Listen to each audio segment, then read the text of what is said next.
So let's start. Should we?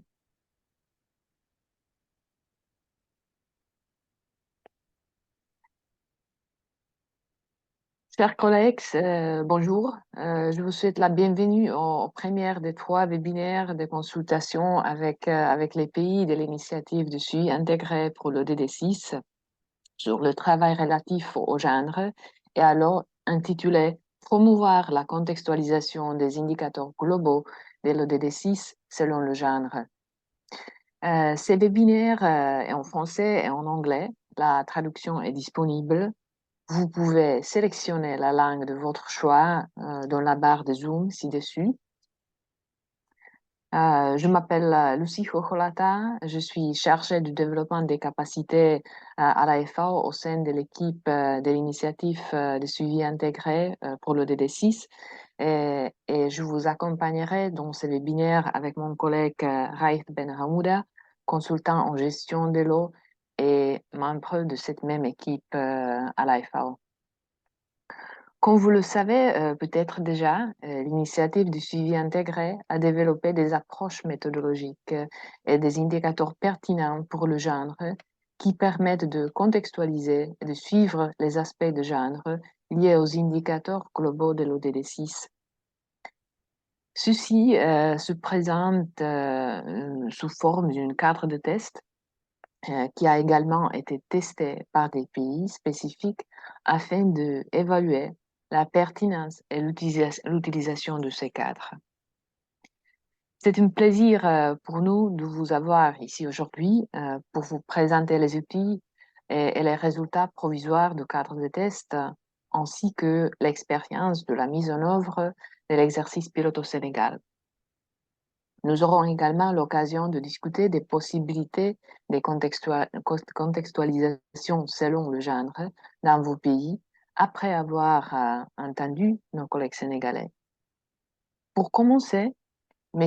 William Reedhead, coordinateur de l'initiative de suivi intégré pour l'ODD6 au sein de l'ONU, va nous proposer un message de bienvenue et une introduction officielle.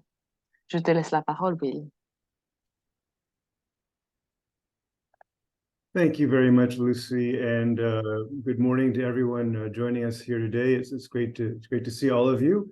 As Lucy said, my name is Will Reedhead. I am with the UN Water Technical Advisory Unit here in Geneva, and I'm the coordinator of the Integrated Monitoring Initiative. And yeah, I'd like to welcome you all and just kick this off with just a short overview of what IMI does. And I will share my screen if you give me one moment.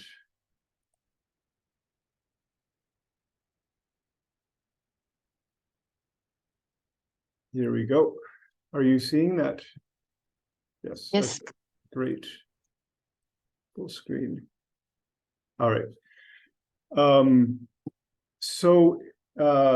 In case you're not familiar with UN Water, we are a coordination mechanism in the United Nations system that exists to try to bring together and find opportunities for collaboration across the different UN member agencies, UN agencies that are working in some way on water and sanitation. And right now, I think there are over 35 UN agencies that are members of UN Water, and there's another 40 or more than 40 other global organizations that are not in the UN that are also part of UN Water as partners. So UN Water basically exists to coordinate the work on water from these different organizations and find ways to present water and sanitation with one voice for maximum impact across the UN. So we do a number of things related to communications and campaigns and global policies on water. And we do work on monitoring and reporting on SDG 6. And that latter is where I'm most interested. I'm leading what's called the Integrated Monitoring Initiative for SDG 6. So that's the UN Water's work on monitoring and reporting. And this project runs the full duration of the SDGs, so from 2015 to 2030. And we are basically a collaboration of the 8 different UN agencies who are the custodians of the 11 different SDG 6 indicators. And you can see them all here on this slide. You can see 7 indicators. You can see who the custodian agencies are. And one of the great things about SDG 6 is that by design, it's really holistic. I mean, it covers the full water cycle. So you see aspects of drinking water and sanitation. You see water quality of different forms. You see indicators about how water is used. You see indicators about how water is managed, integrated management and management across boundaries. And you see indicators related to the environmental aspects of water and the enabling conditions. So it's designed to really cover the entire cycle. And that's where the integrated part of IMI comes in. We're trying to try to add value looking across this cycle as an integrated initiative. We started in 2015. We are now in our 3rd phase. That 3rd phase started at the beginning of 2023. The first phase, so I should back up. So the reason that IMI exists is that we believe very strongly that these global indicators are the entry point for awareness and conversations at different levels, whether it's national or regional or global, to drive improved policies on water and sanitation. We think that the data can either be used directly for informing policy decision-making or indirectly for just starting conversation and raising awareness about the challenges and opportunities of water and sanitation at these levels. So our purpose is that by 2030, we want to see increased availability and holistic analysis of high-quality data, contributing to better informed water and sanitation policy, regulation, planning, and investment at all levels. That's what we're trying to do in this project. But to do that, we started out with very little data. So basically, our scope is every UN member state in the world. So 193 member states are all supposed to be providing data on a regular basis on the 11 SDG 6 global indicators. So our work as a project is to work with the different countries to build their capacity and help them to provide this data, and then to use it. So in the first phase, it was about establishing these methodologies and getting the global baseline. So we get the initial values for the 11 indicators. So that lasted for 4 years. The second phase was more about the capacity in countries. So the first phase was really about getting whichever data was there. Second phase is really more about building some capacity so that new and better data can be generated by countries. So that finished at the end of last year. And now we're in phase 3, which is more about mainstreaming the use of data at different levels, including at the country level. And I'll tell you more about that in a second. But during the first 2 phases, you can see what some of our results are here. So a big part of the work that we do is with our focal points. So we need to have contact people in every country who are either the technical leads on one or more of the 11 indicators, or who are an overall focal point, basically coordinating the other focal points in their country. So we have focal points in almost all countries. It's not a uniform thing. Some indicators have more focal points than others do. And we also have overall focal points in 134 countries.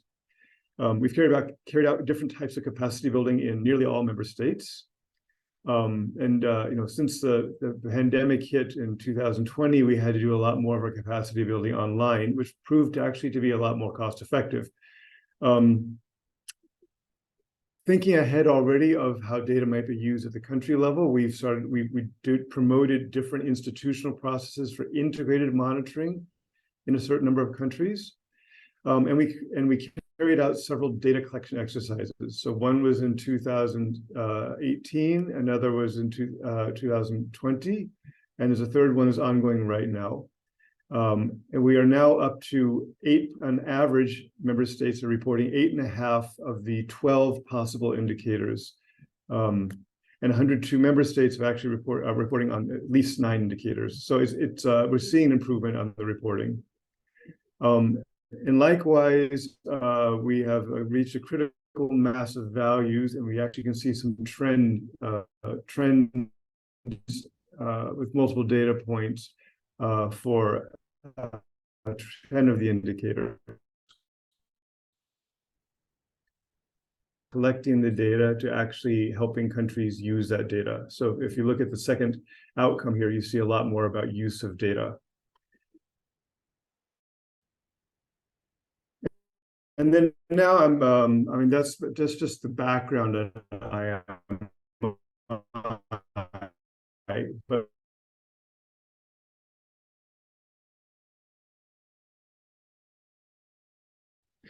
so as I mentioned, we're doing data drives this year, and we'll do another one in 2026. The second and third bullet, this is the part that gets really interesting. This idea of data to policy. So instead of just using it to report onto kind of a global dashboard that's centralized with the UN in New York and looked at across all countries, we're now increasingly looking at how the data can be used individually by countries for their policymaking and investment decision making. But to make that happen, we have to think about the indicators and how to adapt them to make it useful, because a single value for one country every couple of years isn't going to tell you very much other than that either things are getting better or they're not.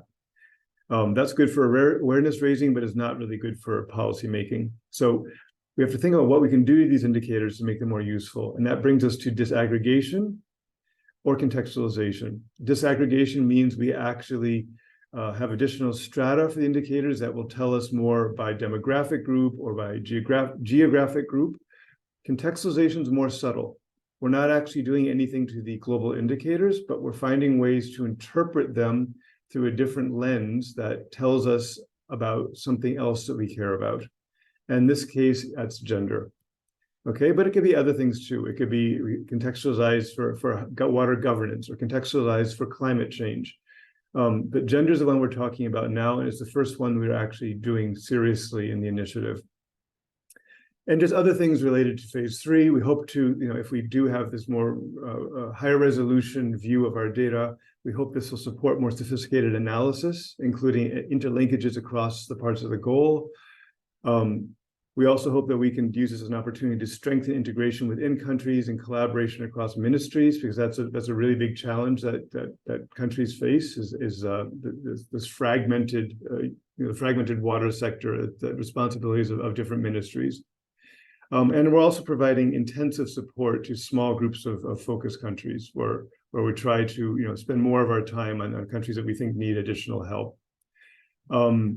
So that's really just the context for phase 3. But where it brings us now on the gender side is that women, as you will hear, are really, really important to the water and sanitation sector.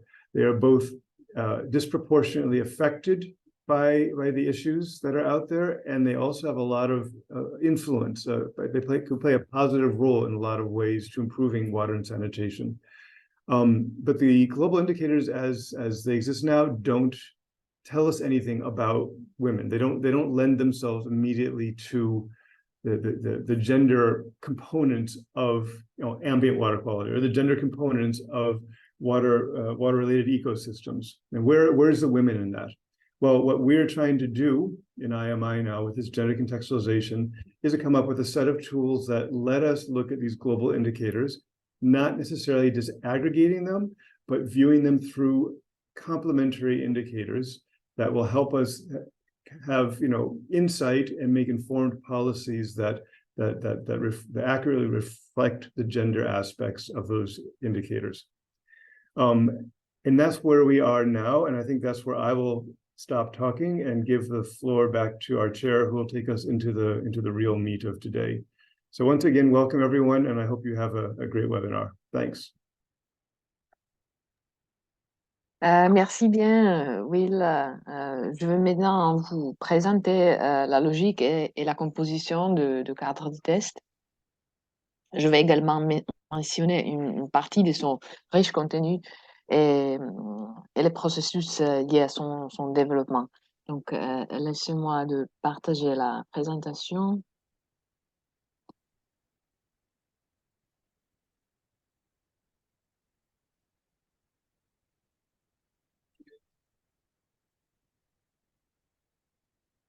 Alors, vous pouvez la voir, vous la voyez? Ouais, ça marche, ok. Donc, cette présentation va vous montrer les principaux aspects du travail sur la contextualisation des indicateurs globaux de l'ODD6 selon le genre, lancé par l'initiative pour le suivi intégré de l'ODD6. Donc, l'interaction entre le genre et l'eau. Il faut dire que le genre et l'eau sont étroitement liés dans la mesure où le rapport de genre influe considérablement sur les possibilités et vulnérabilités en matière d'accès et d'utilisation des ressources et des connaissances. On constate que les populations sont touchées de manière disproportionnée par le manque d'eau potable, des services d'assainissement et d'hygiène. Les femmes et les filles souffrent tout particulièrement d'accès limité aux ressources en eau et d'une capacité restreinte à décider de leur gestion et à des fins productifs. Par ailleurs, les arrangements institutionnels liés au développement et à la gestion des ressources en eau ne tiennent que partiellement compte du rôle décisif du genre dans les aspects liés aux ressources en eau et à leur utilisation. Donc, cette prise en compte insuffisante s'explique en partie par le manque de données sur l'eau fiable, cohérente, désagrégée par sexe et sensible au genre, ainsi que par l'absence d'analyse connexe qui contribue à fonder une base de connaissances sur le genre dans le domaine de l'eau. Voyons à présent le lien entre le genre et l'ODD6. Quels sont donc les objectifs généraux? Les indicateurs de l'ODD6 doivent contribuer à réduire l'écart entre les genres en matière de vulnérabilité sociale, économique et environnementale liées aux ressources en eau et à leurs utilisations. Des données aux politiques à envisager. Donc, adopter des indicateurs genres pertinents, ça veut dire en lien avec l'ODD6 au niveau national, sous-national et dans divers contextes. Quelques considérations liées au genre et à l'ODD6. Donc, à ce jour, le genre en tant que facteur de stratification des inégalités dans le cadre de l'ODD6 n'est pas bien pris en compte. Et le potentiel de prise en compte des aspects du genre au sein de l'ODD6 est lié d'une part à l'analyse et à l'agrégation complémentaire des informations fournies par les indicateurs avec d'autres données pertinentes et d'autre part aux clés d'interprétation formulées avec l'expérience et les retours de pays. La contextualisation des données existantes de l'ODD6 selon le genre et l'élaboration d'indicateurs supplémentaires pertinents pour une utilisation au niveau national ou régional sont considérés à la fois comme un défi et une opportunité pour la majorité des indicateurs globaux de l'ODD6. Donc, l'identification des relations entre le genre et l'eau pour chaque indicateur global de l'ODD6 peut contribuer à réduire les inégalités entre les genres et promouvoir l'égalité des chances et des avantages. Par exemple, identification des facteurs sensibles au genre, pression et ou effet sur le genre, et ça en relation avec les différents aspects de l'eau et de l'assainissement. Donc, vous voyez ici quelques exemples, quelques notes liées aux indicateurs ou cibles de l'ODD6. Donc, par exemple, les cibles 6.1 et 6.2 qui concernent WASH. Donc, on a les questions d'accès et de capacité à répondre aux besoins WASH. Donc, l'accessibilité financière, santé menstruelle, collecte de l'eau potable par groupe de genre. En ce qui concerne, par exemple, l'indicateur 642 sur le stress hydrique, on utilise ici la contextualisation selon le genre qui utilise des données complémentaires centrées sur les questions d'accessibilité à l'eau et aux technologies, les droits fonciers, sur l'eau et les permis d'accès sur l'eau. En cas de l'indicateur 6.5.1 sur la gestion intégrée des ressources en eau, il envisage déjà l'inclusion de genre dans le loi et le plan de gestion des ressources en eau. Mais il est possible de renforcer cette inclusion en examinant les catalyseurs spécifiques, les plaidoyers, l'engagement de haut niveau, la gouvernance, le capital humain, les ressources financières, la participation, le suivi, la sensibilisation et l'éducation. Donc, en passant à l'ODD 6A sur l'aide aux pays en développement, donc on a l'aide publique au développement dont l'égalité des genres est l'objectif effectivement principal, on peut dire majeur. En ce qui concerne l'ODD 6B1 sur la participation, il y a la possibilité de se pencher sur la représentation des femmes dans la participation publique concernant les questions d'eau et d'assainissement et sur leur contribution à la gestion des décisions et des orientations.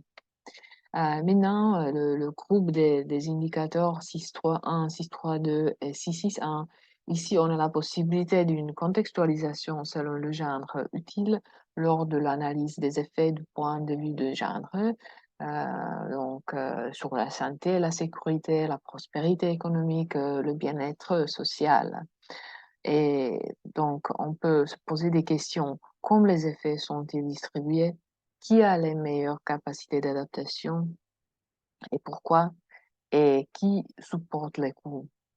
Et cela, clairement, en relation de traitement inadéquat des eaux usées, ça en ce qui concerne le 6.3.1, la mauvaise qualité de l'eau en cas de 6.3.2 et la détérioration des systèmes liés à l'eau pour le 6.6.1.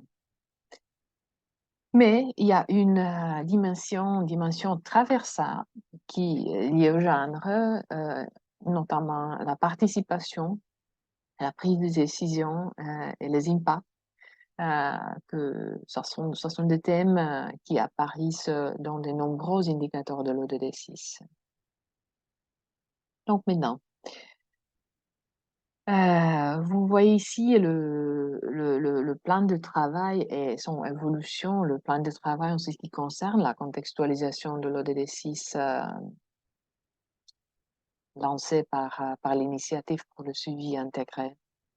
Donc, l'initiative a élaboré et diffusé un inventaire des approches et des outils existants pour la contextualisation du genre en lien avec l'ODD 6. Cet inventaire regroupe des outils des différents types et des différentes échelles conçus pour la contextualisation des aspects des genres dans la gestion de l'eau et de l'assainissement. Vous voyez le deuxième élément sur la ligne, il y a donc les groupes de travail sur les indicateurs au sein des agences dépositaires ont mené une évaluation interne de la représentation de genre dans les méthodologies actuelles de chacun des 11 indicateurs globaux de l'ODD 6. Ils ont identifié les carences et les possibilités d'amélioration de la contextualisation des indicateurs selon le genre et présenté un projet d'approche méthodologique des désagrégations et ou clairement des agrégations ou possibles ou la contextualisation des indicateurs de l'ODD 6. En complément, l'initiative a élaboré un cadre conceptuel pour la contextualisation selon le genre à l'usage des groupes de travail sur les indicateurs. Les groupes, ensuite, ils ont produit 11 rapports et résumés par indicateur détaillant les approches méthodologiques des aspects genre. Le troisième élément que vous voyez sur la ligne, ici on parle d'un atelier des contextualisations des parties prenantes et des experts réunissant 33 experts internationaux du genre lieu en mars 2022. les discussions ont porté sur la faisabilité des différentes approches méthodologiques. Un rapport donne une synthèse des conclusions. Actuellement, on se trouve aux éléments 4 sur la ligne, dans la phase pilote. Donc, après la contextualisation des experts de genre, une phase pilote sur les approches méthodologiques a été lancée, dont 3 pays sélectionnés pour leurs capacités et leur contexte divers. Il s'agit du Brésil, du Sénégal et des Philippines. L'exercice pilote pourrait s'étendre à l'Afrique du Sud et l'État de Palestine. On va voir. Il vise à évaluer la faisabilité de ces approches et leur capacité à répondre aux besoins politiques nationaux et sous-nationaux des États membres, ainsi que soutenir leurs mesures d'intégration des aspects de genre dans leur gestion de l'eau et de l'assainissement. À ces effets, un cadre de thèse a été élaboré et mis à disposition des pays concernés. Après, sur la ligne, on passe donc au terme de la phase pilote. Les outils et les approches seront ultérieurement développés ou adaptés si nécessaire. Cette méthodologie finalisée sera mise en œuvre et des activités de renforcement des capacités seront proposées dans le cadre du soutien continu fourni aux États membres. L'initiative instaurera une série d'activités de diffusion, de déploiement et de renforcement des capacités à l'appui d'une analyse et d'une utilisation inclusive et sensible au genre des données sur l'eau et l'assainissement au niveau national. Donc, parmi les activités qui sont prévues pour pendant la phase 3, c'est l'idée, donc on a clairement l'identification des besoins de renforcement de capacités, développement des modules et outils de formation et mise en œuvre de ces activités concernant le renforcement de capacités. Clairement, les activités possibles que nous voyons, on peut même organiser, par exemple, des webinaires régionaux ou globaux couvrant l'ensemble du cadre de contextualisation, la dimension générale, comment dire, de ces cadres, ou webinaires, mais spécifiques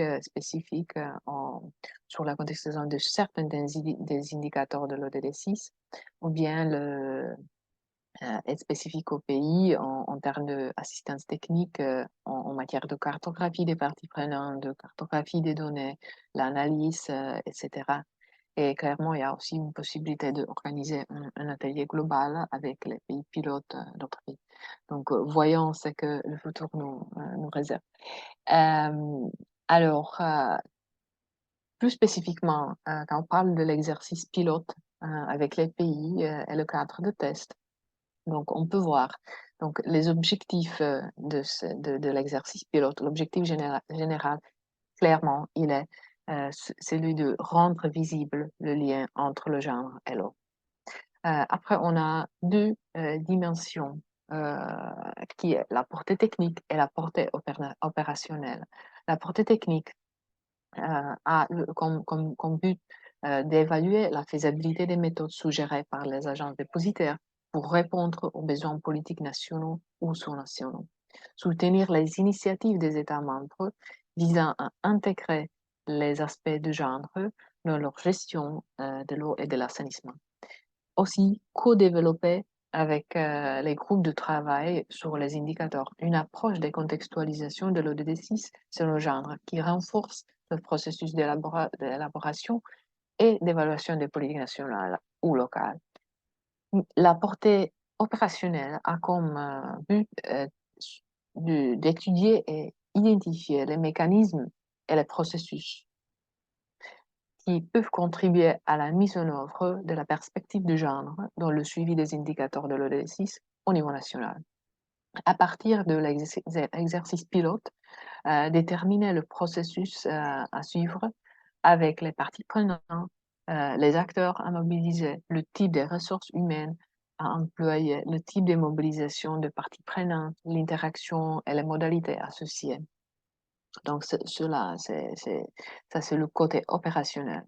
Maintenant, quand on parle spécifiquement de cadre de test, c'est une cadre qui recense 109 indicateurs et critères pertinents en matière de genre pour les 11 indicateurs globaux de l'ODD6.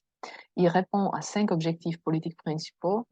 Égalité, ce sont donc l'objectif de égalité des chances, égalité des avantages. 3, partage des responsabilités. 4, atténuation des impacts liés au genre. Et 5, action en mesure habilitant sensible au genre. Ces 109 indicateurs sont évalués sur la base d'un ensemble comme de critères tels que le premier, donc la disponibilité des données, la faisabilité de la collecte des données désagrégées par sexe. 2, la pertinence et la valeur ajoutée. Et 3, la représentativité et l'adéquation. Il peut être évalué à l'échelle nationale ou locale, les lieux, ça va, au niveau d'une communauté, d'un plan d'eau, d'un bassin fluvial, et en fonction des préférences et des opinions des experts du pays. À l'issue de l'exercice, proposition d'une liste des indicateurs pertinents en matière de genre, les plus adaptés et réalistes pour rendre compte des aspects liés au genre et soutenir les évaluations associées. Et pour terminer, l'exercice pilote peut calculer certains indicateurs ou critères liés au genre avec les données existantes ou en collectant les données nécessaires. La deuxième version du cadre de test de laquelle je viens de parler est disponible sur le site web de l'initiative pour le suivi intégré, mais ça sera aussi partagé avec vous plus tard. Donc ici, on peut voir, c'est un exemple des indicateurs. Vous voyez en haut, on a les 5 objectifs mentionnés et à gauche, il y a les indicateurs. Et ce sont des exemples des indicateurs. Par exemple, vous voyez le temps passé à s'occuper des enfants malades, le temps passé à collecter l'eau potable, ou bien on a le pourcentage d'agriculteurs, agricultrices utilisant des eaux usées par genre et niveau de traitement. Ici, pour les autres indicateurs, mais c'est juste un petit exemple. Donc, pour terminer la présentation, vous voyez ici, il y a des ressources à disposition, les informations un peu plus riches disponibles sur le site. Et c'est aussi une petite invitation. Si vous êtes intéressé, s'il vous plaît, manifestez votre intérêt pour le cadre de test, pour le travail sur la contextualisation selon le genre de l'ODD6. Ici, vous voyez l'adresse email, donc s'il vous plaît, contactez-nous et on va voir ce qu'on peut, ce qu'on peut faire, comment on peut travailler ensemble. Donc, je termine ici ma présentation. Et maintenant, je vous invite à prendre quelques instants pour répondre à un bref sondage. Notre premier sondage aujourd'hui, dans lequel on vous demande votre opinion sur la valeur d'un outil comme le cadre de test, celui qui vient d'être présenté pour la contextualisation de l'ODD6 selon le genre. Vous voyez maintenant le sondage sur vos écrans. Il faut dire que vos réponses restent anonymes. Alors, merci d'être le plus sincère possible. Merci aussi de répondre à ces sondages qui apparaissent sous vos écrans. Je vois les participants sont en train de répondre. On a 20% de participants ont déjà répondu. 25% des participants ont donné leur réponse.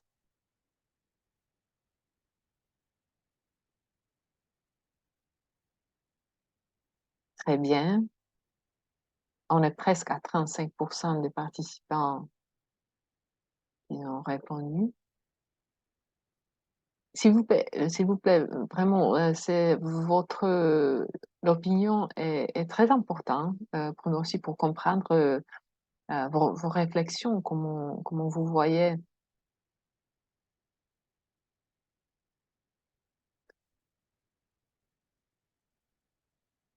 Très bien. On est à 40% des réponses. Génial.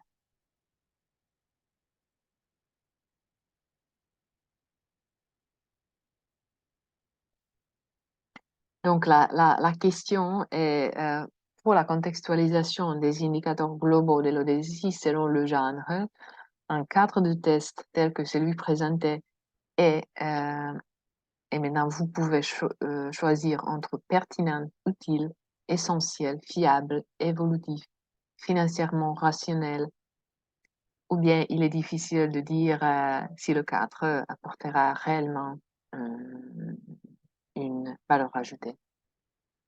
Donc, vous pouvez, on est presque à 50%. Merci de répondre.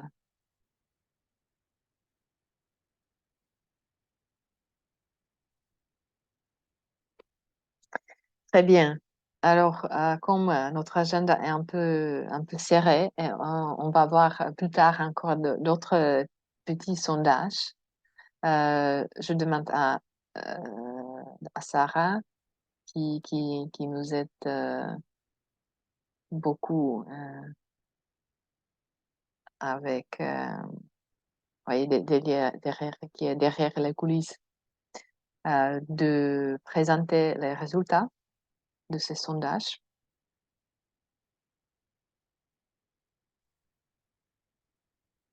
OK, donc ça sont des réponses. Je ne sais pas si vous voyez les réponses.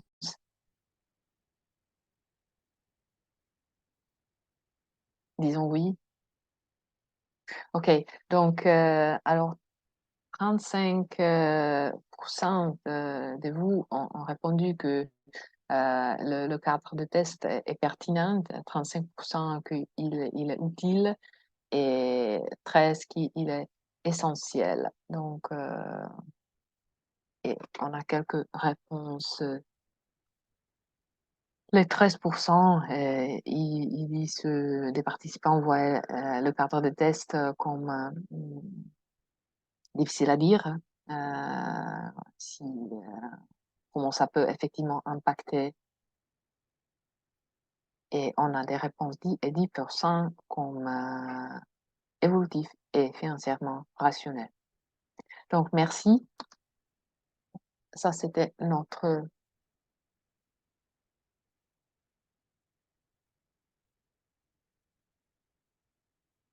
OK. Très bien. Donc, ensuite, nous aurons une présentation de M. Bocarsal, chargé d'opération et assainissement, cellule de planification, de coordination et de suivi des programmes du ministère de l'eau et de l'assainissement du Sénégal. Il présentera les expériences du Sénégal au cours de l'exercice pilote sur la contextualisation selon le genre, notamment le processus général utilisé pour l'identification, l'analyse et le suivi des aspects de genre de l'ODD6, la pertinence et utilité du cadre de test, les principales contraintes et limites auxquelles ils ont été confrontés, et finalement les besoins en matière de développement des capacités identifiées par la suite. Donc, je voudrais demander maintenant à tous les participants, prenez note de vos questions ou commentaires sur la présentation. Elle sera suivie par une session de questions et réponses. Donc, Bokar, la parole est à toi.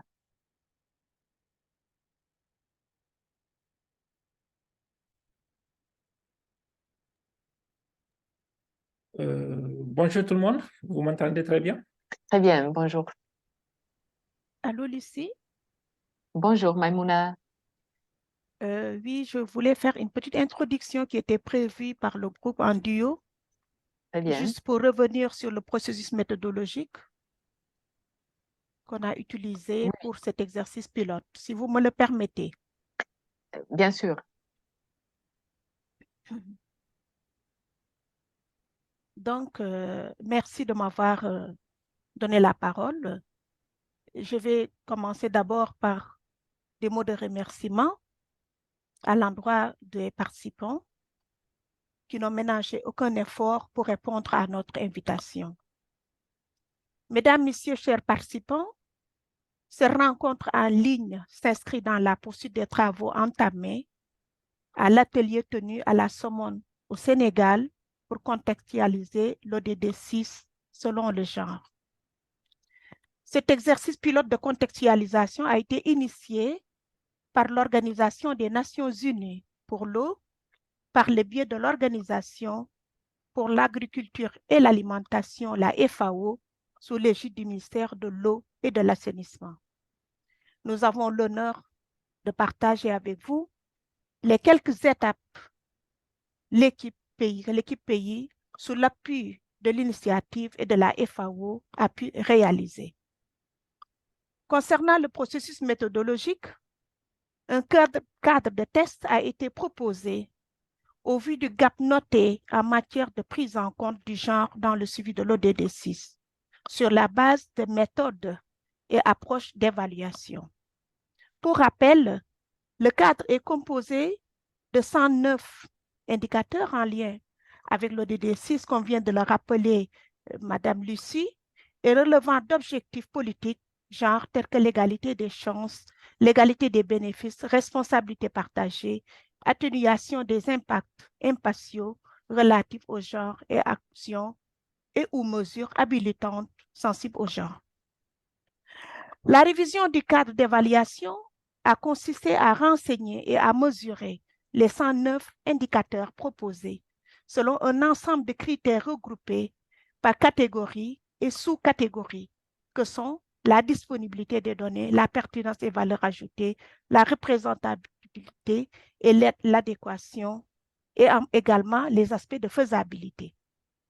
Sur cette base, 5 groupes de travail constitués de techniciens de départements sectoriels du mécanisme national genre tenu par l'ADEC, la Direction de l'équité et l'égalité de genre, l'Observatoire national de la parité, les organisations non gouvernementales, de la société civile, des experts de la FAO, des experts de l'initiative et de la consultante ont eu à parcourir pendant 2 jours, les données genre en lien avec les 11 indicateurs de l'EDD 6, suivis en matière d'eau et d'assainissement par les groupes que Lucie vient de partager.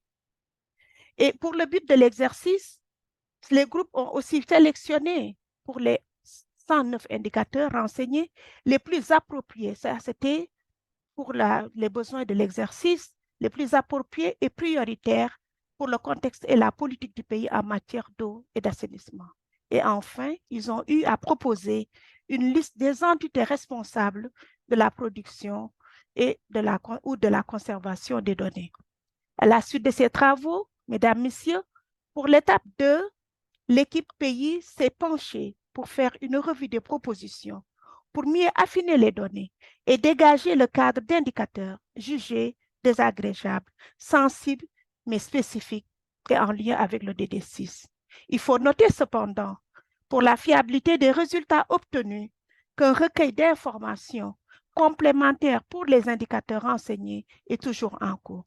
Ces résultats traités ont permis d'avoir les premiers résultats, objet de la rencontre que M. Sall Bokar du Sénégal va vous présenter. Merci de m'avoir donné la parole et merci pour tout le monde. Merci, Je vous Maimouna. retourne la parole. Oui, peut-être juste une petite, comme je ne t'ai pas présenté, est-ce que tu peux mentionner ton rôle à l'intérieur du ministère et aussi en ce qui concerne l'exercice pilote au Sénégal?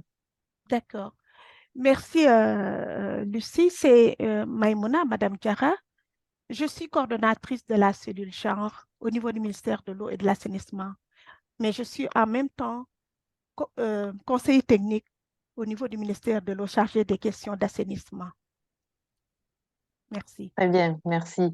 Alors maintenant, Bokar, la parole est à toi. Merci beaucoup. Merci beaucoup, Lucie. Bonjour tout le monde.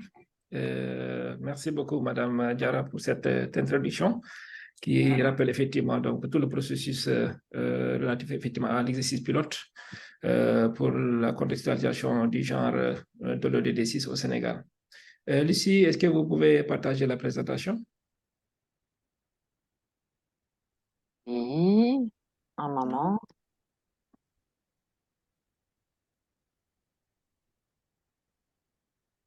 Donc, par rapport effectivement à cette présentation, on va essayer, comme l'a évoqué Madame Diarra, dans l'introduction, on va effectivement donc voir un peu le genre dans le secteur de l'eau et de l'assainissement. Ensuite, parler de la méthodologie qui a été adoptée pour effectivement cet exercice pilote conduit par donc, le ministère de l'eau et de l'assainissement. Ensuite, on va peut-être voir les constats par rapport à l'utilité du cadre de test.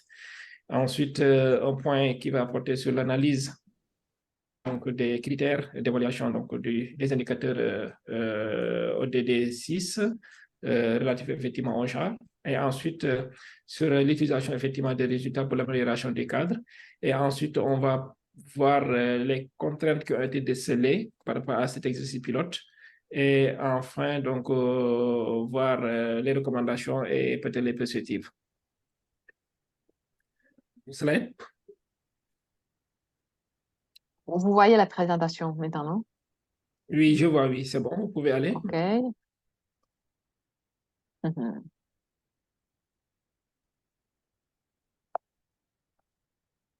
C'est bon? OK, par rapport effectivement au genre dans le secteur de l'eau et de l'assainissement, il faut dire qu'au niveau donc, de la lettre politique sectorielle de 2016-2025 du ministère de l'eau et de l'assainissement, le genre a été pris en compte, surtout lorsque effectivement donc, l'analyse situationnelle donc, a été faite pour voir effectivement donc, quelles sont les forces donc, et les faiblesses en termes donc, de promotion donc, du genre et donc l'équité. Également, il y a la stratégie et le plan d'institutionnalisation du genre, donc du ministère de l'eau, qui a été donc élaboré donc en 2015 pour quand même la prise en compte de cette dimension. On a aussi une cellule donc au genre qui est dirigée donc, par Mme Diarra au sein du ministère de l'eau et de l'assainissement, qui est rattachée effectivement au secrétaire général avec effectivement la nomination de points focaux au niveau donc, des différentes agences d'exécution des projets et programmes du ministère de l'eau et de l'assainissement. Dans chaque direction, dans chaque office, dans chaque agence donc, du ministère, on a effectivement un point focal de genre. Il y a aussi donc une élaboration donc, de l'année annuelle du budget genre et du plan d'action. Ensuite, on a la stratégie et le plan d'institutionnalisation du genre donc, du ministère de l'eau. Et ensuite, on a des enquêtes ménages ou bien enquêtes effectivement qu'on réalise avec l'appui de l'agence donc, statistique donc, par rapport aux dimensions au assainissement donc, et l'hygiène. Suivant. Par rapport effectivement donc, à la méthodologie adoptée pour cet exercice pilote, d'abord, on a organisé un atelier au niveau de Somone au courant du mois de mai dernier, mai 2023. Et cet atelier donc, a permis quand même, dans les préparatifs, de faire un ciblage des organisations partenaires. D'abord, on a l'organisation donc, institutionnelle donc, du genre qui est portée par la direction donc, de l'équité et de l'égalité de genre et ensuite donc l'ONP. Et aussi, on a identifié donc, les producteurs de données statistiques globales qui incluent effectivement la dimension genre au niveau donc, de la société civile, au niveau donc, des services donc, de l'État et également au niveau donc, des partenaires techniques et financiers. Et aussi, on a fait donc, le profilage donc, des membres donc, pour les travaux de groupe à travers une approche donc, globale qui couvre effectivement donc, différents donc, indicateurs en tenant compte les spécificités donc, des indicateurs de l'ODD6. Exemple, donc, la DGPRE qui gère effectivement tout ce qui est indicateur donc, du GMI et ensuite donc, l'ANSD et la cellule qui gère effectivement tous les indicateurs relatifs au bloc GMP et ensuite donc, le GLAS à travers effectivement des exercices comme donc, le track field, le compte donc WASH. Slide. Donc, par rapport effectivement donc, aux indicateurs donc, globaux, on a réparti on a eu 5 groupes 5 groupes pour étudier effectivement l'ensemble des indicateurs soumis au niveau du cadre de test. Donc, le groupe 1 qui travaillait sur les indicateurs relatifs à l'accès à l'eau, l'accès à l'assainissement, le 6.1.1, le 6.2.1. Le deuxième groupe qui travaille donc sur les indicateurs relatifs aux eaux usées traitées sans danger et ensuite l'indicateur relatif à la qualité de l'eau. Le troisième groupe qui a travaillé sur les indicateurs portés par la FAO, en l'occurrence les indicateurs relatifs à la variation de l'efficacité de l'utilisation des ressources en eau au fil du temps et ensuite le niveau de stress hydrique. Également aussi la question relative à l'agir au niveau national. Le groupe 4 qui a travaillé sur l'indicateur J transfrontalière, le 6.5.2, et ensuite les écosystèmes liés à l'eau. Et enfin, donc, le groupe 5 qui travaille sur les aspects relatifs à l'aide publique et aussi donc, le niveau donc, de participation de la population locale à la gestion de l'eau et de l'assainissement. Donc, ces 5 groupes, effectivement, ont quand même travaillé sur ces indicateurs globaux, mais qui ont effectivement contextualisé donc, selon le genre. Suivant.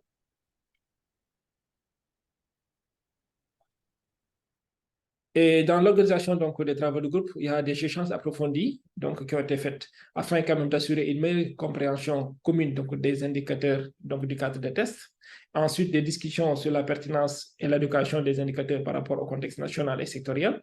Analyse de la possibilité de reformulation ou de précision des libellés disponibles. Également, au niveau de ce groupe de travail, on a fait l'analyse de la classification des critères d'évaluation des indicateurs en deux groupes. Il y a donc des indicateurs qui ont en tout cas de nature quantitative et de nature qualitative. Et également, on a procédé à l'attribution de valeurs, donc au numéro de valeurs allant de 1 à 5 pour chaque effectivement indicateur, donc genre, aux différents critères en fonction du contexte sénégalais. Et enfin, on a vérifié donc si l'indicateur genre est suivi et que donc les données sont disponibles. Suivant.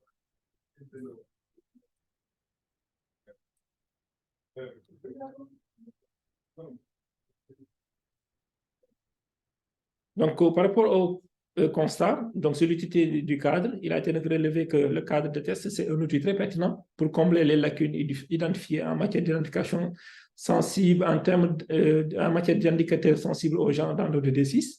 Également, c'est un outil utile pour éclairer la prise de décision stratégique et opérationnelle et facilite la coordination des interventions par le ministère sectoriel.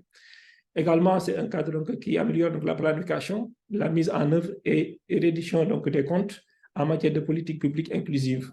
C'est un cadre effectivement qui contribue à renforcer l'écosystème des données statistiques sensibles au genre. C'est un outil qui permet de dynamiser la production régulière de données de qualité sensibles au genre, mais également renforce slide suivant, précédent, temps pour moi. Okay. C'est un outil effectivement qui renforce la collaboration entre les producteurs et utilisateurs de données sectorielles, mais également les ONG qui s'activent effectivement dans le secteur de l'assainissement, également la recherche au niveau des universités, mais également aussi au niveau de la société civile. Elle mesure effectivement, c'est un outil qui mesure les progrès en matière d'égalité de genre et autonomisation des femmes. Slide suivant.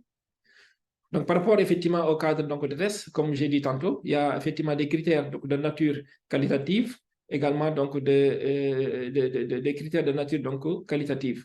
Pour les critères d'évaluation de nature quantitative, on a la pertinence et valeur ajoutée, la représentativité et allocation, et enfin la faisabilité. Et pour effectivement les critères de nature qualitative, on a de la disponibilité. Maintenant, chaque effectivement critère d'évaluation est assujetti à des sous-critères, et sur lesquels effectivement on doit porter les notes, allant de 1 à 5. Et sur la base effectivement de la classification des indicateurs. Maintenant, au niveau du cadre de test, l'exercice qu'on a fait à ce moment nous a permis quand même de voir pour l'ensemble des critères d'évaluation et des sous-critères, les notes effectivement obtenues par rapport effectivement à la dimension pertinence et valeur ajoutée, par rapport à la représentativité et l'éducation, on a une note effectivement qui est supérieure à 3. Mais nous avons effectivement cependant constaté qu'il y a un problème de disponibilité de données et le pourcentage effectivement obtenu est de 53% pour certains indicateurs. Suivant.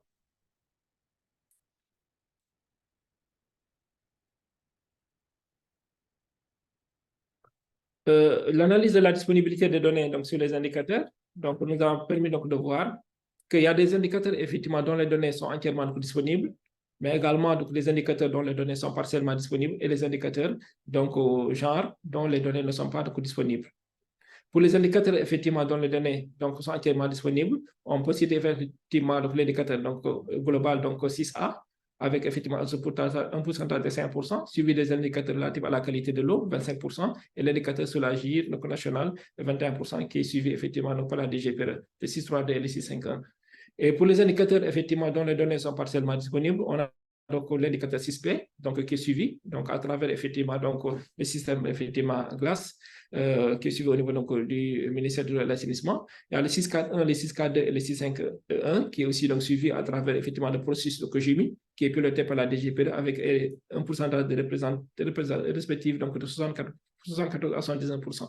Pour les indicateurs effectivement non disponibles, dont les données ne sont pas disponibles, on peut citer effectivement l'indicateur 6.3.1 qui porte effectivement donc sur donc, les questions donc, du traitement effectivement des eaux usées sans danger, mais également sur les indicateurs liés à l'accès à l'eau et à l'assainissement, avec des pourcentages effectivement variant donc de 45% à 44%.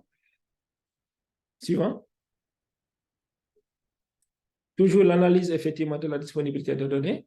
On voit qu'effectivement, il y a un modèle qui a effectivement donc défini sur la base effectivement des critères du cadre de test en termes de valeur ajoutée, de pertinence, de faisabilité, de représentativité et de disponibilité. On a effectivement défini un modèle à travers effectivement l'analyse des résultats, un modèle de priorisation des critères d'évaluation. Donc, on pense qu'effectivement, le premier critère de cas d'évaluation pertinent, c'est la pertinence et la valeur ajoutée. Suivi donc de la faisabilité et ensuite de la disponibilité des données pour effectivement la prise en compte donc des indicateurs genre de l'ODD6 et enfin donc le dernier critère effectivement donc en termes donc de priorisation, c'est la représentativité et l'adéquation. Il y a également donc une classification en groupe d'indicateurs du plan sectoriel d'intégration du genre dans le suivi donc de l'ODD6. Suivant.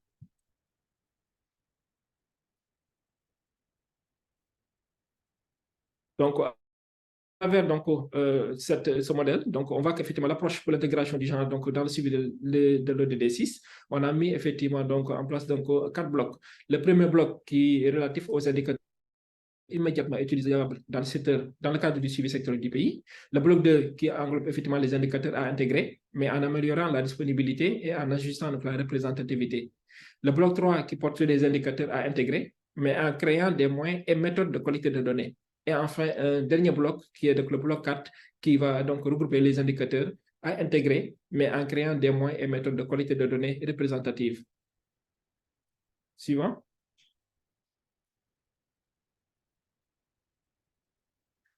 Par rapport aux contraintes et limites, nous voyons qu'effectivement les moyens financiers alloués donc, pour prendre en charge la production régulière donc, et le suivi de données donc, sont limités. Il y a également l'absence de support de collecte de l'information en matière donc, de genre dans les bases de données du secteur et dans les autres systèmes de suivi nationaux, comme effectivement donc, l'ANSD, qui est l'Agence nationale donc, des statistiques et de la démographie, et également donc, l'ADAPSA, qui est la direction donc, de l'analyse et la prévision des statistiques agricoles du ministère de l'Agriculture et de l'Équipement rural et de la souveraineté alimentaire. Il y a également donc, comme contraintes et limites décelées, c'est-à-dire les défauts de collaboration, donc l'absence de synergie entre donc, producteurs et utilisateurs de données au niveau donc, sectoriel, mais également au niveau donc, des ONG, au niveau effectivement de la recherche et de la société civile. Il y a également le manque de personnel spécialisé en traitement et analyse donc, de données. D'habitude, effectivement, il y a pas mal de ministères effectivement, qui ne disposent pas effectivement de ressources humaines qualifiées effectivement, en termes d'analyse de données, c'est-à-dire des statisticiens, d'ingénieurs en statistique, donc il en manque. Slide suivant.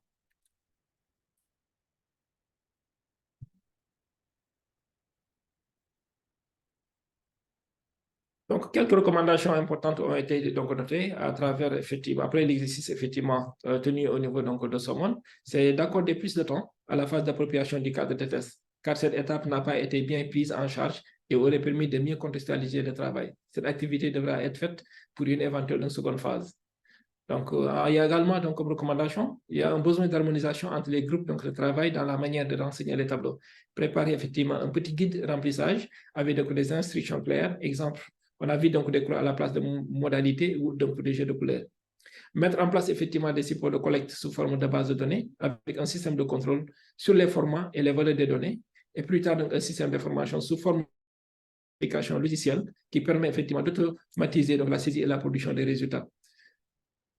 Une autre recommandation, c'est d'améliorer la clarté des indicateurs en faisant attention aux effets de la traduction de l'anglais au français qui altère parfois donc, le caractère explicite Ensuite, c'est de réduire et simplifier les libellés ou utiliser le concept de genre et la sémantique qui l'accompagne en tenant compte des réalités socio-culturelles du pays. Et enfin, comme recommandation, c'est d'intégrer les indicateurs genre dans le système statistique national. Donc, par rapport au dernier slide, qui porte donc sur les perspectives, c'est donc de faire la revue globale du cadre de test et poursuite effectivement de la notation. Donc, pour les indicateurs où effectivement on n'a pas attribué nos codes de valeur. Ensuite, de faire une analyse et une interprétation des résultats avec donc, les membres du comité technique du ministère de l'eau et de l'assainissement en charge donc, de cet exercice pilote avec l'appui de la constante donc, genre, qui a été recrutée par la FAO. Mais également donc, de créer donc, des passerelles à partir effectivement donc, de tableaux croisés dynamiques ou bien de formules qu'on peut mettre en place pour voir effectivement comment quand même créer les liens donc, de communication entre donc, la feuille qui compile l'ensemble des 109 indicateurs donc, genre, donc dans le cadre donc, du suivi de l'ODD6 global, des indicateurs de l'ODD6 global, avec effectivement donc, les tableaux de synthèse. Et ce travail-là va se faire effectivement avec l'appui de la FAO. En termes de perspective aussi, c'est de procéder à la collecte de données auprès des partenaires donc, du processus pour les indicateurs entièrement ou partiellement disponibles, dont les données sont entièrement disponibles ou bien donc ou partiellement renseignables. Et ensuite, en termes de perspective, c'est d'élaborer une feuille de route pour la prise en compte des indicateurs jugés pertinents, mais dont les données ne sont pas disponibles. Et enfin, préparer donc le rapport final et aussi tenir donc l'atelier donc de clôture de l'exercice pilote de contextualisation donc du genre de l'ODD au Sénégal. Voilà donc grosso modo donc la présentation des résultats préliminaires ici effectivement donc de l'exercice pilote qu'on est en train de dérouler avec l'appui de la FAO. Si effectivement vous avez des questions, moi-même et aussi les autres collègues pourront effectivement répondre. Merci beaucoup. Merci beaucoup, Bokar. Merci vraiment. Avant de passer aux questions-réponses, nous avons un autre petit sondage sur lequel nous aimerions recevoir votre opinion, toujours anonyme. Cette fois, Sarah, je ne sais pas si tu peux partager. Oui, merci. Donc, vous voyez sur vos écrans déjà le sondage. Cette fois, le sondage demande si l'expertise en matière de genre est facilement identifiable au sein des organisations, des institutions au service de l'eau et de l'assainissement, des organismes et ou des institutions, oui, on a dit des institutions de vos pays. Merci de commencer à répondre au sondage.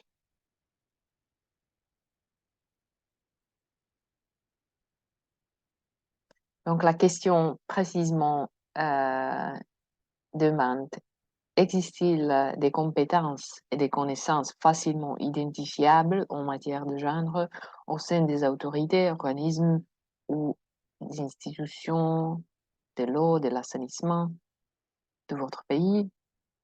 Et vous avez la possibilité de répondre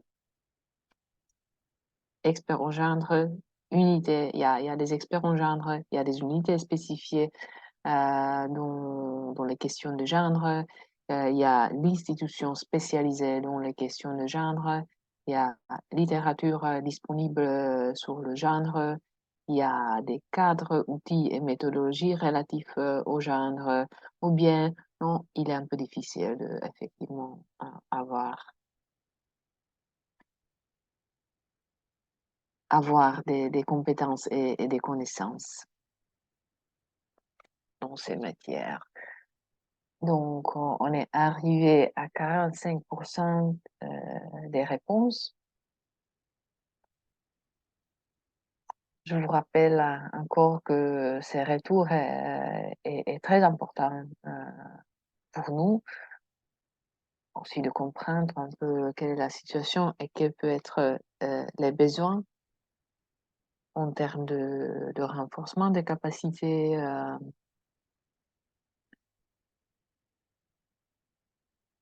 Donc, merci vraiment de prendre un instant et de répondre. On est presque à 50% des réponses.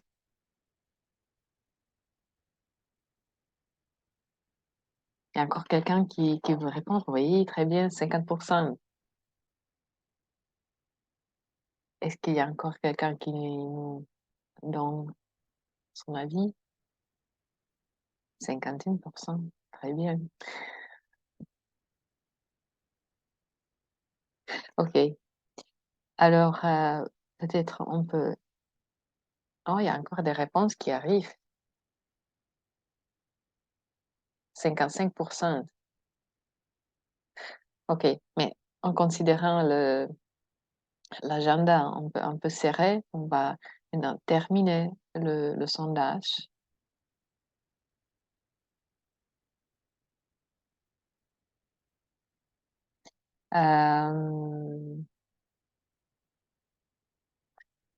Quelqu'un de mes collègues peut me confirmer si on voit effectivement les résultats de ce sondage?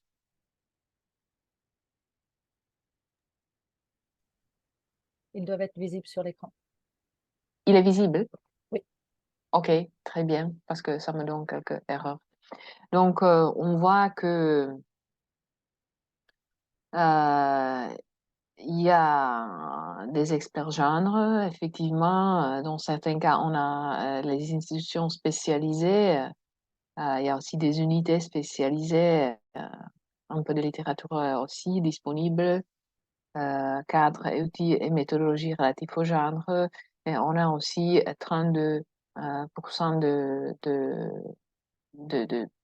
personnes qui ont répondu, de participants qui ont répondu, qui dit effectivement, ce n'est pas si facile d'avoir des ressources de compétences et de connaissances.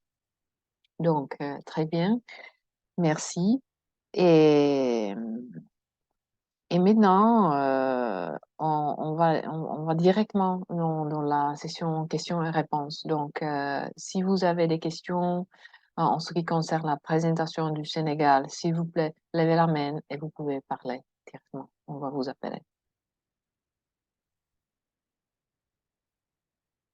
Je voudrais peut-être aussi demander encore à nos collègues du Sénégal s'il y a quelques commentaires, quelque chose qui n'était pas dit dans la présentation, parce que c'est un processus quand même interactif qui est toujours en cours. Très bien. Alors, si on n'a pas les questions concernant la présentation du Sénégal, je vous propose notre troisième sondage. Sarah, est-ce que tu peux lancer? Oui. Et donc, vous voyez que ici, on vous demande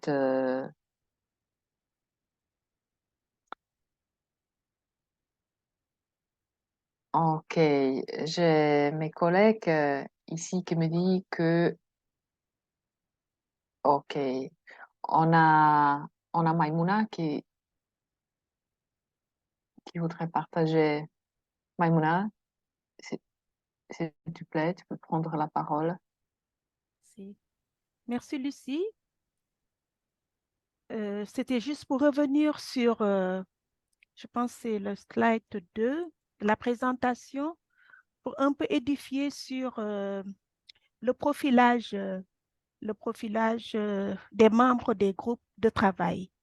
Pourquoi nous avons nommé ces points focaux GEMI et GLAS, GEMI pour la DGPRE et GLAS pour la cellule de planification, coordination, suivi des programmes, parce que l'initiative GEMI pour le suivi intégré des 7 indicateurs de l'EDD6 a été gérée et mise en œuvre par la direction de la gestion et de la planification de ressources en ODGPRE en tant que point focal. Et ce sont ces deux acteurs qui étaient les têtes de file pendant les travaux que nous avons déroulés au mois de mars pour le début des travaux. Et pour les besoins de l'initiative, la DGPRE, à la suite, dispose déjà depuis 2016 d'une situation de référence à la suite de l'atelier de renseignement des données pour le suivi intégré de cette cible de l'ODD 6, incluant un plan d'action déjà. C'est important de le souligner pour l'ODD 6. Maintenant, pour son opérationnalisation, toujours à travers ce plan d'action gestion intégrée des ressources en eau, des activités sont en cours de réalisation en termes de représentation des femmes et des jeunes dans les comités locaux eau, les cadres de concertation, des unités de gestion et de la planification. C'est important à souligner, c'est pourquoi nous l'avons considéré, nous l'avons pris comme tête de file pour les travaux. Maintenant, pour la cellule de planification, coordination et suivi des programmes qui s'est occupée de la cible 6.1 et 6.2, comment dirais-je, pour les services d'eau potable et d'assainissement gérés en toute sécurité et l'initiative Glass et Tracking pour lesquels ces deux initiatives, la cellule de planification, de coordination suivi des de planification, en coordination avec la NDS, s'est positionnée pour le suivi et la mobilisation des financements du secteur. Une situation de référence, il faut noter qu'une situation de référence est disponible pour l'engagement à l'ODD 6. C'est important, c'est pourquoi ces deux acteurs, nous les avons considérés comme des têtes de file qui étaient importants comment dirais-je, de le dire. Parce que nous avons cité des têtes de file telles que la DGPRE et la CCPPAM. Maintenant, pour les autres, pour le premier slide, la prise en compte du genre dans la lettre de politique sectorielle de développement, nous disons que nous avons une intégration. Vous ne perdez pas de vue que nous avons déjà une adhésion, l'engagement du Sénégal pour l'atteinte des ODD. Donc, la prise en compte du genre existe, mais vraiment timide, parce que cette prise en compte du genre dans la lettre de politique sectorielle est toujours timide, comme je l'ai dit, à travers juste la prise en compte de la GHM. Qu'est-ce que c'est que la GHM? C'est la gestion de l'hygiène menstruelle. Alors que nous tendons actuellement, nous voulons élaborer, mise en œuvre, une stratégie avec des axes clairs qui prennent en compte le genre au niveau opérationnel à travers vraiment des activités. Ça, c'est à souligner. La création d'une cellule, comme vient de le dire aussi Bokar, a été déjà fait depuis les années 2016 avec la nomination par arrêté. Ça, ce sont, comment dirais-je, les mesures après la circulaire primaturale de 2013 qui ont permis de commencer vraiment l'institutionnalisation au niveau de notre département, à l'instar des autres. Nous avons aussi, il a cité l'élaboration annuelle du budget genre et du plan d'action. Ce budget genre est élaboré annuellement. On l'appelle le document budgétaire genre, à l'instar de tous les départements sectoriels. Et ce budget genre comporte des activités et un budget alloué, déroulé par nos points focaux, comme vient de le souligner Bokar, annuellement, et c'est important. C'est un budget qui est sensible aux gens. Mais ces activités en retour, la cellule ne fait que compiler, mais c'est du ressort des points focaux de réaliser ces activités à travers leurs actions. Les actions, comme on dit, des actions au niveau des programmes ciblés que nous avons toujours partagés, les 4 programmes du ministère. La stratégie revient. Pour les études aussi, il faut souligner qu'il y a 2 études qui prennent vraiment en compte, à part la GHM qui est intégrée au niveau, je ne vois plus, excusez-moi, je pense que vous ne m'entendez plus. Au niveau de, comment dirais-je, je reviens sur la présentation. Au niveau des études qui sont réalisées, nous avons une étude qui contribue toujours au suivi des ODD et qui est important parce que qui est une continuité de l'intégration de la GHM au niveau de notre stratégie. Ces 2 études sont menées en 2017 et en 2019.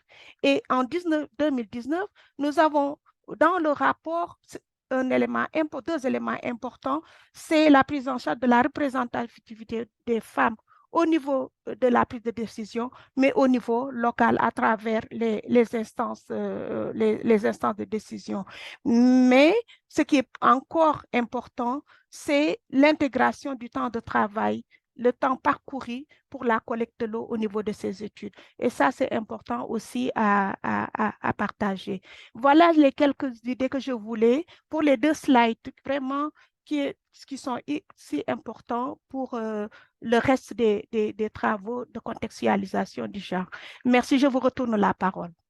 Très bien, merci beaucoup pour ces commentaires beaucoup importants aussi pour comprendre mieux le contexte dans lequel l'exercice pilote au Sénégal est en train comment dire, de agir, de se développer. Donc maintenant, rapidement, le sondage 3, est-ce que je peux te demander, Sarah, de partager encore le sondage 3? Ici, il s'agit d'une question. Sarah? Il est toujours à l'écran, normalement. Ah, je la vois pas. Alors, je peux lire la question si cela t'arrange. Juste une petite seconde, je vais essayer de Mhm. l'enlever et le remettre.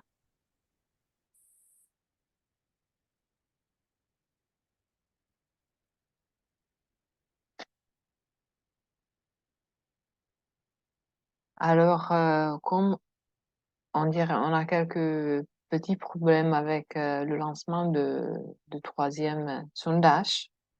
Et comme on est aussi un peu en retard, alors je passerai maintenant la parole à mon collègue Raït Ben Hamouda.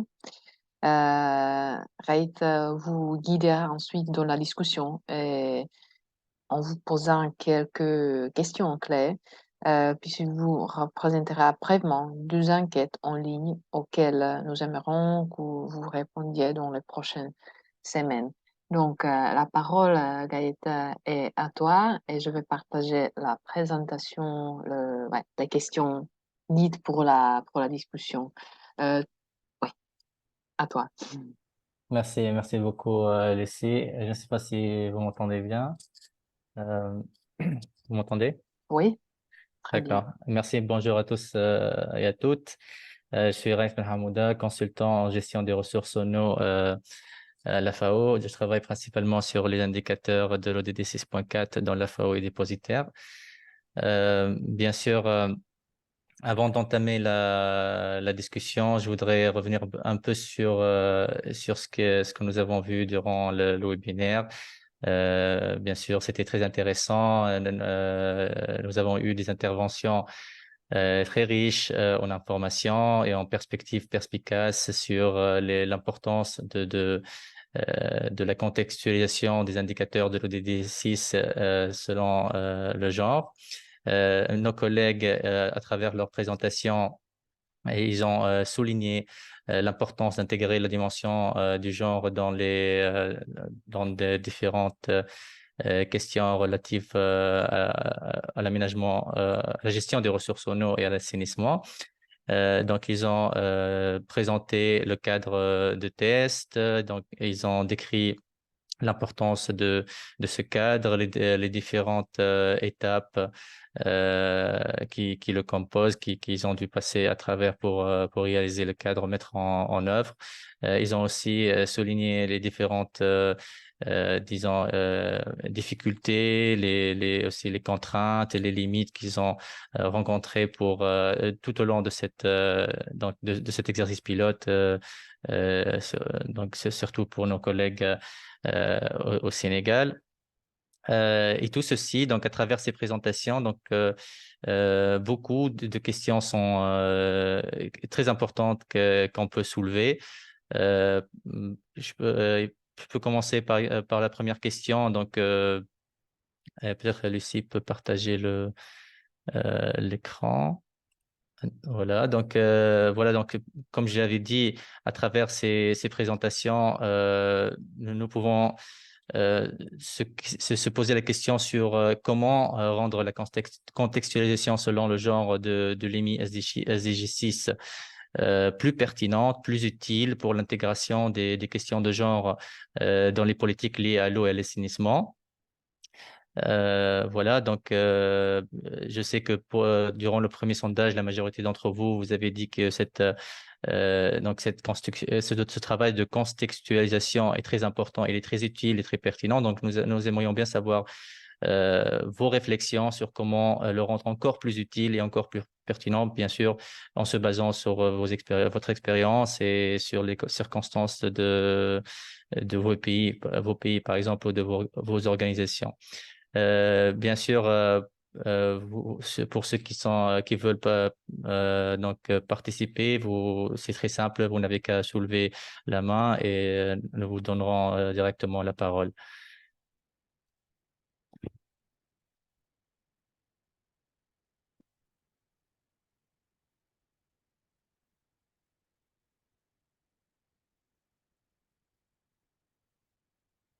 Donc, pour peut-être un peu poser la question autrement, d'après votre expérience, comment en fait pouvons-nous assurer que les données désagrégées par genre et les informations sensibles sont collectées et utilisées efficacement dans les processus de planification et de prise de décision en matière d'eau et d'assainissement? Voilà, je vois déjà que nous avons Monsieur Kamada qui veut répondre. S'il vous plaît, Monsieur Kamada. Oui, bonjour messieurs, bonjour mesdames. J'ai pris le processus en cours. Je viens juste de me connecter. Donc moi, c'est Kamada Bay. Je suis le point focal national de l'ODD 6 au Niger. Je suis au ministère de l'hydraulique, de l'assainissement et de l'environnement. En tant que je suis directeur des études et de la programmation où on fait le suivi, évaluation des projets et programmes en matière d'eau et d'assainissement. Nous concernant, pour contextualiser,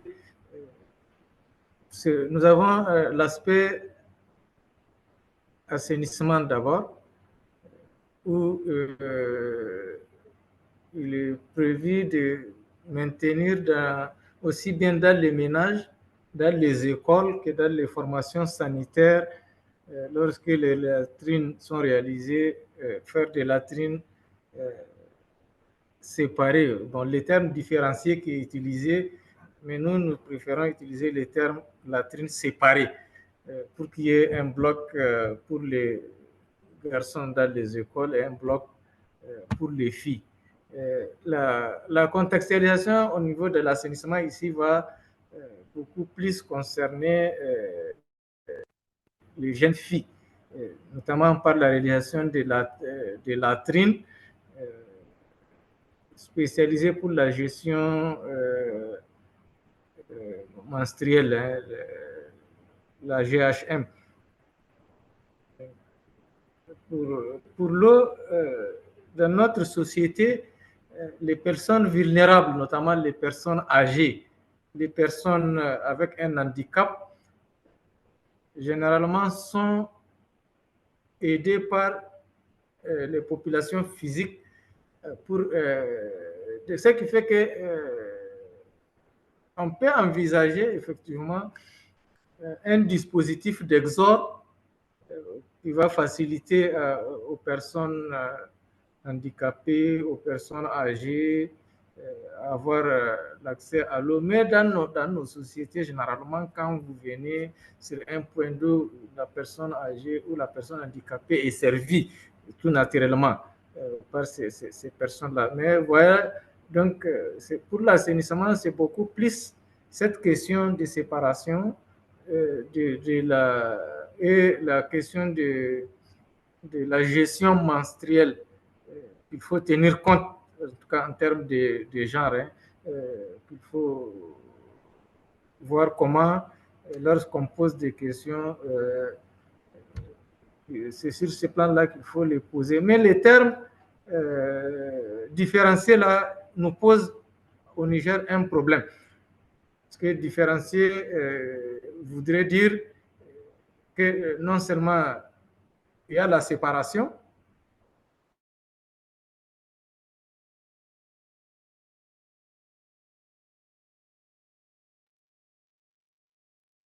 Monsieur Kamada, on vous entend plus.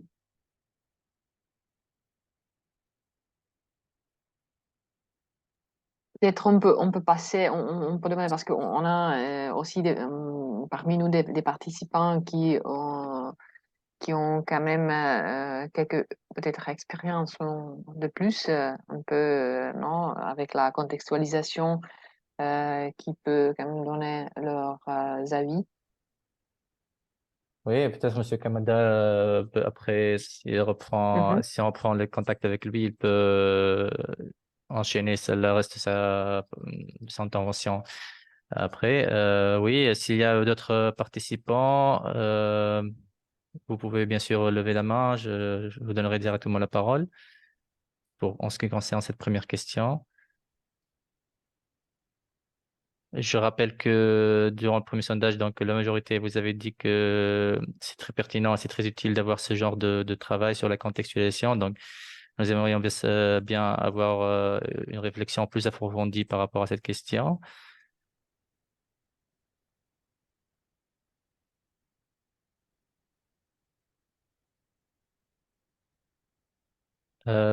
Bien sûr, nos collègues aussi du Sénégal peuvent aussi, Bokar ou bien Maïmouna, si vous avez des commentaires ou vous voulez intervenir par rapport à cette question, vous pouvez toujours bien sûr prendre la parole. Merci beaucoup, Gaët. Je voulais juste effectivement donner mon point de vue par rapport à cette question. Je crois bien l'exercice de contextualisation peut être en tout cas un atout ou bien une opportunité pour voir comment effectivement la dimension ou bien comment effectivement le genre est contextualisé dans le cadre du suivi de l'ODD6. Je crois bien au niveau du Sénégal, déjà peut-être le Sénégal est choisi parmi les pays pilotes, surtout au niveau de l'Afrique de l'Ouest, pour piloter effectivement donc cet exercice. Ça nous a permis quand même de voir, même si effectivement le genre a été pris en compte au niveau de la lettre de politique sectorielle du ministère de l'Assainissement pour l'horizon 2016-2025, qui est peut-être en cours effectivement de révision pour bientôt. Je crois bien que ça nous a permis quand même de voir comment effectivement prendre en compte la dimension genre. Donc, pour voir donc, dans les projets et programmes du ministère de l'eau et de l'assainissement, voir comment effectivement le genre est pris en compte. Et donc, comme l'a si bien dit Madame Diarra, donc la responsable effectivement genre au niveau du ministère, c'est effectivement donc cet outil-là qui nous a permis de voir qu'il y a des manquements. Il y a effectivement des insuffisances par rapport effectivement à la promotion donc, de l'équité et de l'égalité genre au niveau effectivement donc, des différents projets et programmes que nous entrons effectivement de mettre en œuvre. Et c'est cela, à travers effectivement ce cadre, on est en train de voir par rapport à cet exercice sur les données effectivement, ou bien sur les indicateurs qu'on a jugé effectivement, donc que c'est des indicateurs pertinents. Et on de voir comment effectivement collecter donc les informations pour effectivement nous renseigner le cadre de test. Mais également pour les indicateurs aussi dont les données ne sont pas en tout cas entièrement disponibles, on va essayer donc de voir comment effectivement lancer le processus de collecte avec l'ensemble des structures qui produisent effectivement des données, des statistiques, que ce soit au niveau donc des ministères sectoriels, que ce soit également au niveau aussi donc de l'agence qui gère effectivement tous ces statistiques et donc démographie au niveau donc, du Sénégal. Mais quand même, cet outil-là permet quand même de voir est-ce que le genre a été pris en compte ou non au niveau donc des ministères sectoriels. Mais l'avantage en est qu'aussi au niveau du Sénégal, avec la direction de l'équité et de l'égalité donc genre, ça a quand même boosté effectivement à chaque ministère de voir comment effectivement mettre en place une seule genre. Et à partir de ce genre, donc du ministère, chaque effectivement entité du ministère essaie effectivement de désigner un point focal. De telle sorte qu'effectivement, dans les dans la planification, dans la programmation et même les budgétisations donc des projets et programmes, on essaie effectivement de voir comment effectivement intégrer donc la dimension genre par rapport effectivement à l'ensemble des activités que nous développons. Je crois bien que c'est juste en tout cas une première étape, peut-être pour voir comment effectivement contextualiser donc, le genre dans le cadre du suivi donc, des indicateurs sectoriels, que ce soit au niveau du secteur de l'assainissement, mais également au niveau donc, des autres ministères, afin donc, de voir dans la politique, dans la planification, comment effectivement avoir effectivement une stratégie, un plan d'action et qui sera effectivement donc, budgétisé et déroulé, et ensuite donc faire peut-être donc des évaluations donc, au fur et à mesure. Je crois bien que ça peut être quand même un moyen donc, pour voir comment effectivement donc, le prendre en compte. Mais en tout cas, ça a été utile. Et c'est un outil en tout cas qu'on a jugé très pertinent, très utile pour voir effectivement quels sont donc, les manquements, de déceler quelles sont les insuffisances par rapport effectivement à la promotion donc, de l'égalité et donc de l'équité donc, au genre au niveau donc, des ministères donc, sectoriels. Donc voilà en tout cas mon point de vue par rapport à cette question. Peut-être Mme Diarra ou bien donc Mokhtar Sall, Aminata peuvent effectivement donc contribuer. Merci. Merci beaucoup, Bokar. Nous manquons un peu de temps, donc peut-être on peut peut-être passer à la deuxième question. Comme ça, je vois qu'il y a beaucoup de mains levées. On peut peut-être donner aussi la parole aux autres aussi pour la deuxième question, qui est aussi assez aussi intéressante que la première. Je ne sais pas, Lucie, si tu peux dérouler la deuxième question, s'il te plaît. Voilà, donc la deuxième question, bien sûr, selon vous, quelles sont les solutions pour surmonter les contraintes ou les limites identifiées par le pays pilote, dans ce cas le Sénégal? Nos collègues, ils ont déjà souligné plusieurs contraintes qu'ils ont rencontrées, mais selon vous aussi, nous aimerions savoir si, comment vous pensez, quelles sont selon vous les solutions qu'on peut utiliser pour surmonter ces contraintes ou ces limites? Par exemple, comme le manque de sensibilisation, du plaidoyer, d'engagement à haut niveau, de mécanismes de coordination, de ressources humaines, de connaissances, compétences, etc. Comment ces solutions peuvent-elles être développées et reproduites dans d'autres pays? Je donne la parole à Oumi Faye. La parole est à toi. Oui. Je ne sais pas si les collègues ils peuvent donner. Hello, I just would like to intervene for a second. This is Will. I see that it is now, our time is finished, but I'm really happy for this discussion. So if we agree, we can go on for another 10 minutes or so, because this is the best part. So if we agree, we can do this. Also note there's a couple people who have their hands raised who presumably have questions or comments related to the first question before we go on to any other questions. So I give the floor back to you, Gayet, but let's try to finish in 10 minutes or so. Thank you. Merci, oui, bien sûr. Comme je l'avais dit, donc on manque de temps, donc je donne directement la parole à Oumi pour sa réaction par rapport à la question.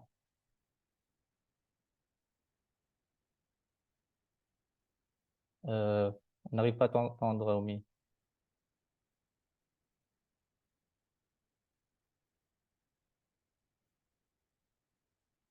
Non, Oumi, je pense que le micro ne fonctionne pas. Peut-être réessayer le temps que je donne la parole peut-être à Fatou. D'accord, merci beaucoup. Bonjour à tous. Je voudrais intervenir par rapport à cette question-là pour dire simplement réalisation, si on cherche les moyens de lever les contraintes, c'est que il faut voir où se situent les contraintes. Les contraintes, c'est d'abord le pari de la mobilisation et de l'appropriation. Quand je parle de la mobilisation et de l'appropriation, c'est justement au niveau du top management des ministères qui sont qui ont à la fois en charge l'eau et l'assainissement et la dimension genre, en l'occurrence le mécanisme national. Donc, la question de la mobilisation et de l'appropriation de l'exercice par ces deux ministères-là passerait peut-être d'abord par des sessions de plaidoyer au niveau du top management de ces deux ministères-là, avec peut-être les agences des Nations Unies qui ont en charge également les 6. Donc, le top management, quand elle est intéressée, quand elle est mobilisée autour de cette problématique-là, je pense que ça peut permettre de lever la contrainte justement qui est ici évoquée. Et une des contraintes majeures également, c'est les ressources humaines et les ressources financières qui sont mises à profit dans cet exercice-là. Ça également, je pense que ce dialogue politique au niveau du top management peut aider à mobiliser les ressources idoines pour mener à bien cet exercice-là. L'agent de qualité également, ça, je pense que c'est facilement mobilisable, les personnes aux identités ou aux profils adéquats. Dans cet exercice, au Sénégal, par exemple, nous avons mobilisé une experte genre pour accompagner le processus. Peut-être qu'il fallait penser également à mobiliser un expert en matière de suivi et évaluation, d'exploitation de données, de bases de données, pour pouvoir également mettre à profit son expertise. Parce qu'il a été difficile, il faut le dire, de mobiliser cette expertise-là au niveau national, parce que en matière de profil de cette nature-là. Donc, mobiliser à temps pour accompagner l'exercice, ces deux types de profils peut être aussi un gain énorme au bénéfice de l'exercice. L'implication également des producteurs de données, l'implication très précoce des producteurs de données dans l'exercice, je pense que c'est également une autre solution qu'il faut apprécier au plus tôt. Voilà, merci beaucoup pour ne pas être long. D'accord, merci beaucoup. Merci pour ta réponse, Fatou. Bien sûr, là, notre dernière question, c'est bien sûr, après tout ça, donc quels sont pour vous les principaux besoins en matière de développement des capacités au niveau national et international? Donc, nous aimerions bien savoir comment on peut vous aider pour mettre en œuvre ce cadre de test, pour donc déployer ce cadre de test dans vos pays. Donc, quels sont, si vous pouvez partager avec nous vos besoins par rapport en matière de développement des capacités en ce qui concerne donc la mise en œuvre du cadre de test. Donc, je sais pas si Oumi peut réessayer.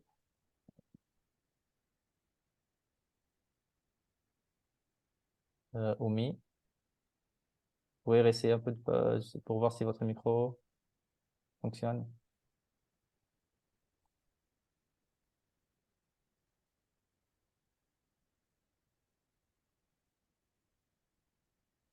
Non, non, malheureusement, ça ne marche pas. Je m'excuse, Oumi, mais peut-être je peux donner la parole nous avons avec nous Madame Pitounia Rouméné-Niwa, de notre collègue de l'Afrique du Sud, qui est du département de l'eau et de l'assainissement. Je l'invite à prendre parole si nous aimerions bien avoir sa réflexion par rapport à cette dernière question. Madame Pitounia. Good Bonjour. afternoon. Am I audible? Yes, we can hear you very well. Okay, thank you very much. Thanks for the opportunity. I think with regards to the question number 3 is South Africa. We acknowledge that the issues on capacity building are very critical, and that we need to look into how that is done at an organizational and also at an individual level. What seems to can work much better, and also having listened to what the other colleagues have presented, is how the policymakers, the politicians are also on board, so that it is easy for everyone to follow suit. And the second part is around ensuring that as we deal with gender mainstreaming in the water and sanitation, we should look at what does it mean for the communities, those on the ground level, because the interpretation for us as technocrats might not really work might not be what those at the ground require. And how then do you do that? It's by when you're doing the planning, in conceptualization, we must involve the communities on the ground. In South Africa, we have what we call the Integrated Development Plan, where they are also part of the discussions. Then the other issue that is also critical is on how what is this? The partnerships, collaboration with the different stakeholders. I think that is also very critical in terms of disaggregating how I think the other presenter touched on it, the role that the research institution and universities play, the role of civil society also plays. But another issue that, because we're talking about segregation of data and how the indicators will then be used in the future, fundraising becomes very important as part of capacity building. Then also the issue of investing in new IT capacity so that we are able to can access the required data information. And this is in support also to what one of the presenters, when they were giving us their lessons, spoke about around the availability of experts in statistics. And there's also the element, I think it's not unique to South Africa only. As we do this, we're dealing with gender mainstreaming, there's an issue around unemployment. And as and when we look at how we request people to volunteer, because at a community forum level, most of them would be volunteering for free. We need to look at how we can bring in an element of employment, whether it will be temporary, because indeed there is skills that are required, people that will be hired, but what about those that are not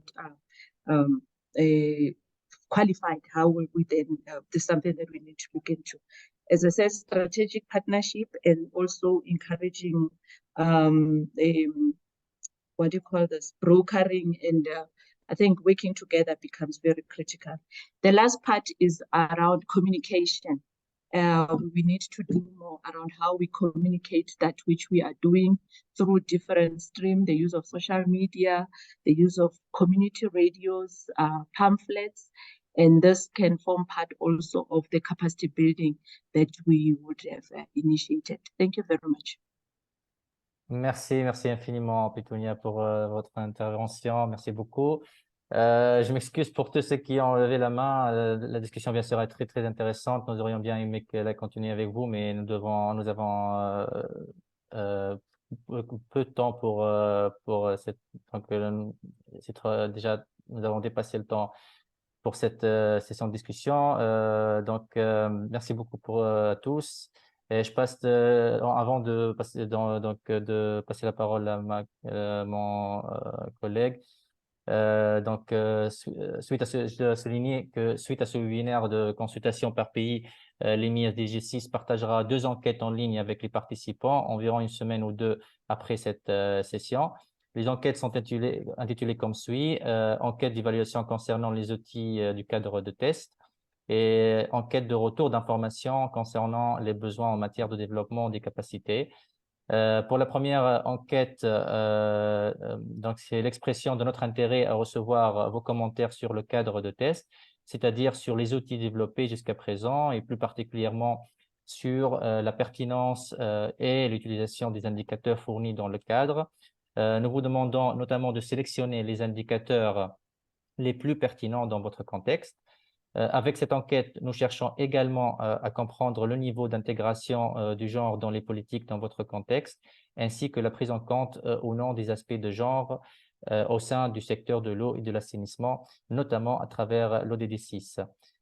Nous souhaitons également identifier les principales contraintes et limitations qui empêchent l'intégration d'une analyse sensible au genre et inclusive dans l'élaboration des politiques de l'eau, que ce soit au niveau local ou national. Outre le partage de cette enquête d'évaluation, il y aura également un lien vers la version actuelle du cadre de test en 4 langues, arabe, français, espagnol et anglais.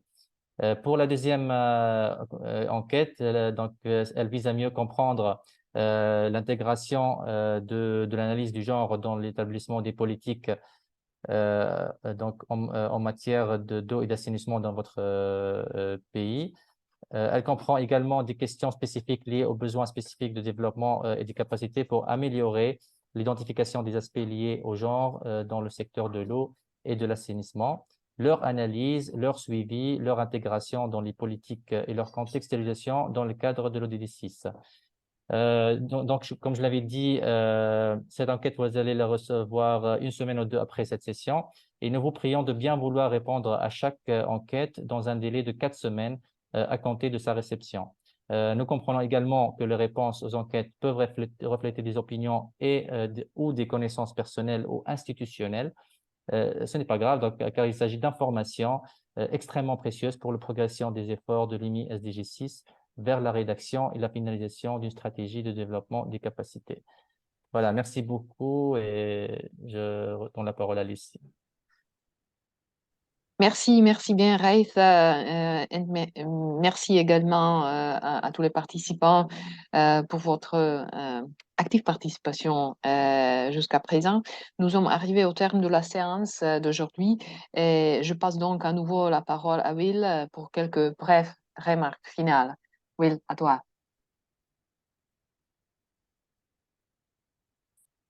Thank you, Lucy, and they will be very brief because I just want to say thank you so much for your enthusiasm and hopefully you haven't missed your lunch, but I think this is an extra 15 minutes very well spent.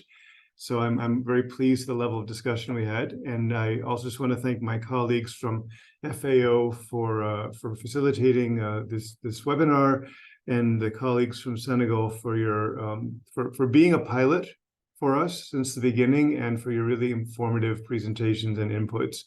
And just finally, observation from my part. I mean, I'm always interested. I mean, I like to hear success stories, and I'm glad that there were some successes highlighted in Senegal. But you know, me being a cynic, I'm always more interested in where the challenges lie. And I think there are some challenges here. But that to me just validates how important it is what IMI is trying to do, coming up with these tools for contextualizing gender into water and sanitation policy. You know, we've looking back for the first two phases, we focused really just on the methodologies, on the indicators themselves, and we've learned about what kind of institutional and technical challenges there are just on monitoring water and sanitation. And we've done fairly well, I think, with getting past those obstacles with the global indicators. But what we're trying to do now with the gender contextualization is a whole other dimension of challenge. In addition to the actual technical question of, you know, which complementary indicators are meaningful, how do you get that data? How do you analyze that data? I mean, that's already a technical challenge. You know, how do you link it to the global water and sanitation indicators? But there's that whole set of institutional challenges about how do you bring gender people into the water and sanitation conversations. We saw this in the presentation from Senegal, and we saw this in the polls that some countries have the institutions. They either have people in their ministry or maybe in other organizations, but other countries don't have anybody at all. And there is a very strong divide between water and sanitation and gender in countries. And yet to make well-informed policies, particularly ones with a strong evidence base, has to find a way to get past that. And that is what we're looking at. So when Gayeth was talking about the surveys, the follow-up surveys, the assessment and also the capacity building questions, we're just as interested in hearing about the institutional challenges and where IMI might be able to help as we are on the technical stuff. So it's really both parts of that. So this is just seconding the requests that Gayeth made about these surveys. If you're interested in you know, putting in a little bit of time to share your thoughts, you know, it doesn't have to be days and days of your time, but maybe a couple of hours on these surveys, that would be really useful for us as we formulate how we roll this out. I mean, we're now at the point where we've gone pretty far with developing the tools, and now we need to think about rolling them out to the whole world. Please do think about completing these surveys. And as Gayeth said, we will be sharing the recordings and the links, the presentation from this webinar in the next few days, and you'll have a few weeks then to complete the surveys after that. And of course, if you have any more questions, please feel free to contact us. We're very interested in engaging with you individually. And with that, yes, I will draw this to a close and thank all of you and wish you all a great lunchtime and a great remainder of your day. Thanks. Be well. Merci. Merci et bonne journée. Et merci aussi à ce que nous a aidé à, comment dire, bien passer cette webinaire, donc aussi à notre traducteur. Merci. Merci à collègues derrière les coulisses. Sarah, Petunia et les autres. Merci beaucoup, Lucie. Merci, William. Merci tout le monde. Restons en contact. Merci D'accord, ça encore. Au Merci, revoir. Madame Merci, Beren. William. Au Merci revoir. aussi à Au revoir. Fatou. Merci. Merci.